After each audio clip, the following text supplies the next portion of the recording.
Rita, so what do we got going here? What we're doing right now is a lactate threshold or lactate inflection test on Ryan. We look at blood lactate in athletes because it's an indicator of how hard the athlete's working. Nice. Okay? It's a product of metabolism.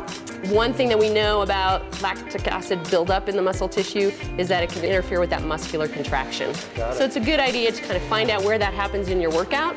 You can train around that point of intensity. And lactate is a really good tool to use. It's a really easy physiological variable to change through training. So we like to find out where it goes. So kind of showing us whether he's training too hard, too easy, or just in the right zone. Exactly. Nice. All right, let's get this going. Okay, so we're gonna take a little baseline measure. I'm gonna crank up the treadmill here so we get it moving. So the way we do this is by taking a little finger stick, get a little bit of blood out of Ryan. So a tiny little blood dot to get a sample on that meter. Yep. Put it on there. Nice. Okay. It's relatively painless. Yeah, it doesn't hurt to eat that. Okay. All right, if you want to hold that, you can, and you can go ahead and start jogging. Nice. So typically on these tests, we want to give the athlete time to get that lactic acid produced, and then the body actually oxidizes it back and recycles it through the system and can convert it into... Is that okay, Ryan? Yes. All right, good job, boss. Can convert it into glucose. So we're gonna kind of crank him out for a couple minutes here and then get him going. Nice job, Ryan. Excellent. So basically, as the harder he works, the more lactate he's gonna produce? The more blood lactate he's going to produce, and what we look for is a point where that production really starts accumulating in the bloodstream, and that's going to be indicated by a jump in the concentration level. Nice, because I know, when we're getting him ready for the big marathon, we like to kind of keep those lactate levels probably, in that 2 to 3 millimole range? Yeah, typically for an elite athlete, they're not going to be much higher than that over the course of that duration of exercise. Got it. How we doing, Ryan? Good, excellent. How we doing, Rita? Almost ready for that next test? Pretty good. We'll do another measure in about 12 seconds. Excellent. Okay. So Ryan, what I'd like you to do then is you're going to put your hands here, pop the feet off, and I'm going to take another quick measurement, okay?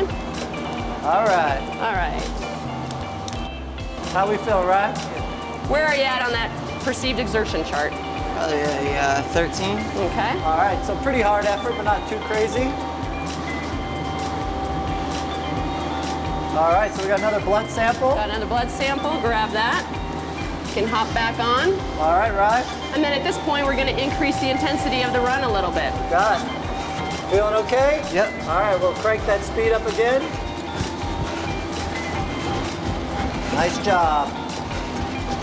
All right, so that first reading was a 2, so that's really low.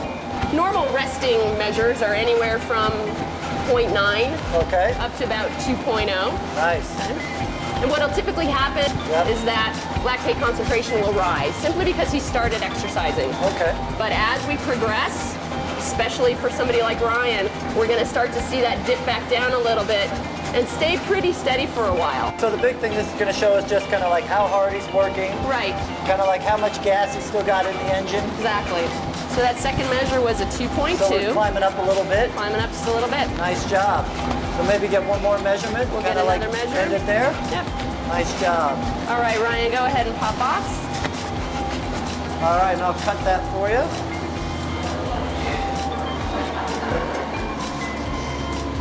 Great job. Okay, so another little bit of blood sample there. How'd that feel on the exertion level, Ryan? I have a 14 or so. 14. Okay, go Nice, ahead and all hold right. that. So a little harder than that, max test we were doing. Good job. Excellent. How's that feeling? Not bad. So how do you kind of equate that pace right now? I know your fitness isn't great because you're coming off the break from Boston. Yeah. Does that feel more like, hey, that would be kind of my starting marathon pace effort work? Yeah, I felt like about marathon pace, which right now isn't quite as quick as on marathon day a couple weeks ago, but I think we're at a good base starting point to begin training. Yeah, because I know Chicago's still a long ways away in October, and we're only sitting kind of here early in May, so we've got a bunch of months to kind of build that back up. Yeah, we do have plenty of time, and it's good to get this baseline measure. No, excellent. That's great. Because I know, if we want to go for a big American record there, we got to push the envelope even higher than ever before. Yeah. So we really got to be smart and kind of toe that line and get that threshold level up.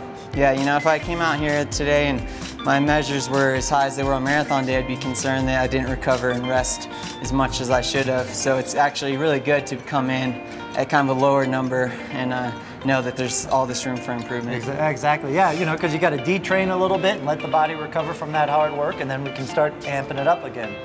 Nice. How was that last one there, Rita? Last one came up to a 2.6. Nice. So we had a pretty good jump up there, just in that one interval. A bit of a jump up, yeah. I would typically, have you continue running. We'd want to see somewhere around a 1.0 or 1.2 change in that blood lactate concentration in order for me to say, oh, yeah, there's your inflection point. And then oftentimes with runners like Ryan that I know can handle that type of intensity, we keep you running at a higher workload or at that threshold workload, and we continue to measure lactate and see, is it going to drop back down again or does it continue to rise up? Right. And that gives us more valuable training information for the individual. So a number like 2.6 millimoles of lactate in the blood, that's kind of showing, that's probably where I'm going to have him do his marathon simulation type of work. Yep. Just where he's kind of getting really good at metabolizing fats, not too much sugars are burning there, and just really give him a lot of energy to kind of go for that long haul. Yeah, definitely. Nice. All right, I appreciate the work today, right? Thanks, Ryan. Thanks, guys. Thanks, Glad Rita. you came in.